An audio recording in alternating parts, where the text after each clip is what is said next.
안녕하세요. 마녀입니다. 매번 이렇게 좀 다르게 오프닝을 시작하려고 노력을 하는데요. 제가 지난주 영상 설명란에 살짝 언급을 했었는데 제가 가장 가고 싶어 했던 한국콘텐츠진흥원에 서류 합격이 돼가지고 NCS를 보러 갔다 왔어요. 그래서 이번 주에는 그 NCS 후기를 알려드리고자 이렇게 영상을 찍게 되었습니다. 이번에 한국콘텐츠진흥원의 이 채용 절차가 굉장히 급박하게 돌아가고 있는 상황이라서 그때도 서류 합격을 하고 한 4일 후에 바로 NCS 시험이었어요. 그래서 그때 인터뷰에서 제 지인분이 알려주신 것처럼 바로 해커스 NCS 문제집을 사가지고 바로 풀기 시작했는데 해커스 NCS가 정말 너무 난이도가 높은 거예요, 저한테. 그래서 해커스 NCS를 풀던 것을 그만뒀습니다, 중간에. 저는 NCS에 일단 기본에 충실하는 게 가장 중요할 것 같아서 NCS 사이트, 공식 사이트에 있었던 대표 예제 문제들이 있어요. 그래서 그거를 막 찾으려고 노력을 했는데 안 보이더라고요. 그게 예전에 있었는데 요즘 삭제된 건지 잘 모르겠어가지고 그래서 블로그를 막 뒤졌어요. 뒤져서 대표 예제들을 찾아서 풀었습니다. 그런데 결과부터 먼저 말씀을 드리면 저의 그러한 판단은 굉장히 좋았다고 생각을 해요. 왜냐면 거기 있던 문제 유형들이 굉장히 많이 이번에 한국콘텐츠진흥원 NCS에서 유사한 문제들이 많이 나왔거든요. 그래서 혹시 나중에 뭐 내년 상반기에 한국콘텐츠진흥원을 준비하시는 분이 있다면 저는 이 문제 유형을 꼭 풀어보셨으면 좋겠어요. 한국콘텐츠진흥원, 이제부터 콘진원이라고 부를게요. 콘진원의 NCS 시험 범위는 총 7가지인데요. 먼저 의사소통, 수리, 문제 해결, 자원관리, 정보, 그리고 대인관계, 직업윤리. 실제로 시험을 볼 때는 총 5가지 영역으로 나뉘어져서 시험을 봤어요. 의사소통, 수리, 문제 해결, 자원관리, 그리고 정보. 이렇게 5가지 영역으로 쭉쭉쭉 나뉘어져가지고 총 한 영역에 15분씩 5영역 해서 총 75분 동안 100문제를 푸는 것으로 시험이 진행됐는데요.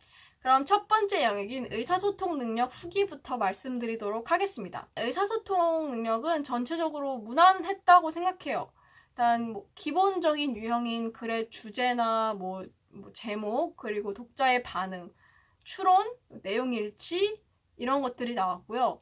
그리고 뭐 글의 맞춤법이나 아니면 잘못된 흐름상 잘못된 내용 이런 것들은 나오지 않았어요. 그래서 뭐 난이도는 전체적으로 평이했는데 시간이 또 굉장히 부족하다 보니까 아까 말씀드렸듯이 이게 15분 동안 20문제를 풀어야 되는 거거든요. 그래서 혹시 막 중심 내용이 바로바로 들어오지 않았다면 중간에 좀 멘붕이 왔을 수도 있겠다라는 생각은 들었어요. 두 번째 영역은 수리 영역입니다. 수리 영역 같은 경우에는 처음 5문제 정도가 모두 숫자들의 배열 규칙을 묻는 문제예요. 그러니까 이렇게 네모가 있고 그 네모 중에 3개 그 문제들이 한 5문제 정도 나온다고 생각하시면 돼요. 그래서 저는 한국콘텐츠진흥원의 다른 블로그 후기들을 봤는데 이런 문제들이 나온다고 했을 때 저는 그러면 난 전략을 어떻게 세워야 할까 고민을 좀 했었어요. 그랬는데 일단 제가 생각했던 거는 20초 동안 규칙을 보다가 도저히 안 보이면 넘어가자라는 식으로 했었거든요. 그런데 다행히 5문제 중에 4문제는 규칙이 보였어요. 그래서 풀고 그 다음 한 문제는 찍고 일단 넘겼는데 그 다음이 문제였어요. 기초 수리 문제 있잖아요. 근데 시간에 쫓겨서 그런 건지 아니면 난이도가 조금 더 높았던 것인지는 잘 기억이 안 나는데 너무 도저히 안 풀리는 거예요. 그 인터뷰 때도 제가 말씀을 드렸지만 한국콘텐츠진흥원 NCS는 오답 감점이 없기 때문에 일단 한 번호로 쭉 찍고 그 다음에 응용 문제로 바로 넘어갔어요. 그런데 다행히게도 응용 문제들은 오히려 저한테 좀 더 쉽게 다가오더라고요. 그래서 빨리 풀고 그 다음 기초 문제로 넘어가려고 했으나 시간이 오버돼서 넘어가지 못했습니다. 그래서 기초 문제들이 뭐였는지 좀 더 알려드릴 수 있으면 좋은데 제가 그때 너무 경황이 없어가지고 기억이 너무 안 나더라고요. 근데 속도 문제는 나왔던 것 같고 방정식 문제가 몇 개 나왔던 것 같아요. 그 다음 세 번째 영역은 문제 해결 능력 영역이었는데요. 이 영역은 정말 시간이 부족했던 두 영역 중에 하나였습니다. 물론 다 부족했지만 그 중에서 가장 부족했던 두 가지 중에 하나였어요. 기초적으로는 일단 언어 추리, 참고지 판단하는 거, 그리고 이제 순서 배열, 응용 계산 문제 몇 문제 나왔고, 이제 뒤로 넘어가면 그 AS 막 프로세스가 진행되고 이게 이 프로세스 며칠 걸리고 이 프로세스 며칠 걸리고 막 그 문제 아시죠? 그 문제 유형도 이제 제가 아까 말씀드렸던 NCS 대표 예제 문제와 비슷하게 나왔어요. 그래서 이거 좀 봤는데 라고 생각은 들었으나 시간이 매우 부족했습니다. 이게 그래서 유형을 알아도 유형은 뭔지 알았으니까 다음에 만약에 NCS를 내년 상반기에 볼 때는 이거를 굉장히 빨리 풀 수 있는 방법을 계속 연구해야겠구나라는 생각이 들었어요. 그 다음 네 번째 영역은 자원관리 능력 영역인데요. 제가 계속 말씀드리지만 자원관리 능력 영역이야말로 NCS 대표 예제 문제 유형과 굉장히 비슷한 것들이 많이 나왔어요. 예를 들어서 수익 체계표 문제라든지 아니면 최단거리 문제라든지 그리고 이제 특성들, 그러니까 상품에 대해서 뭐 가격은 얘가 저렴하고 이런 문제들도 좀 나왔었던 것 같고, 아무튼 그 예제들이랑 비슷한 문제들이 많이 나왔는데 계산 문제들도 있었고요.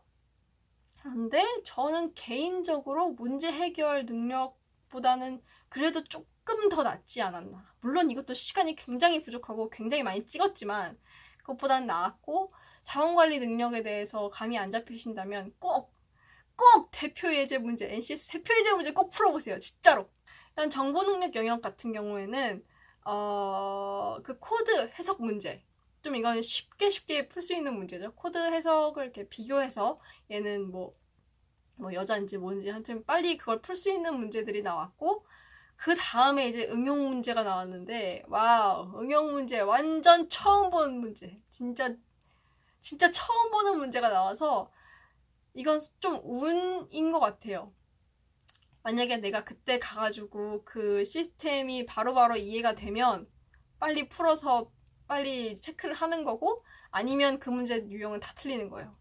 그러니까 어떻게 된 거냐면 약간 시스템 같은 그런 문제들이 나와요. 그래서 일단 이 문제를 풀 수 있는 예시를 보여줘요. 그래서 뭐 첫 번째는 이걸 봐야 되고, 두 번째는 여기서 이 시스템에서 이걸 보고, 세 번째는 뭐 이렇게 하고, 그 다음에 해가지고 결과는 이렇게 구하는 것이다 라고 이렇게 어떻게 풀라고 친절하게 알려주는데 그게 이해가 바로바로 안 돼요.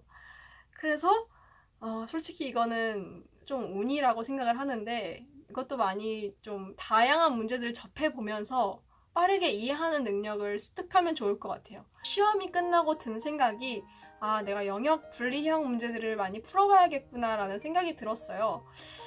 영역 통합형? 제가 여태까지 풀어봤던 문제들은 대부분 영역 통합형 문제들을 풀었는데, 그러다 보니까 제가 풀 수 있는 영역들은 계속 풀 수 있지만 못 푸는 문제들은 결국 계속 못 풀더라고요.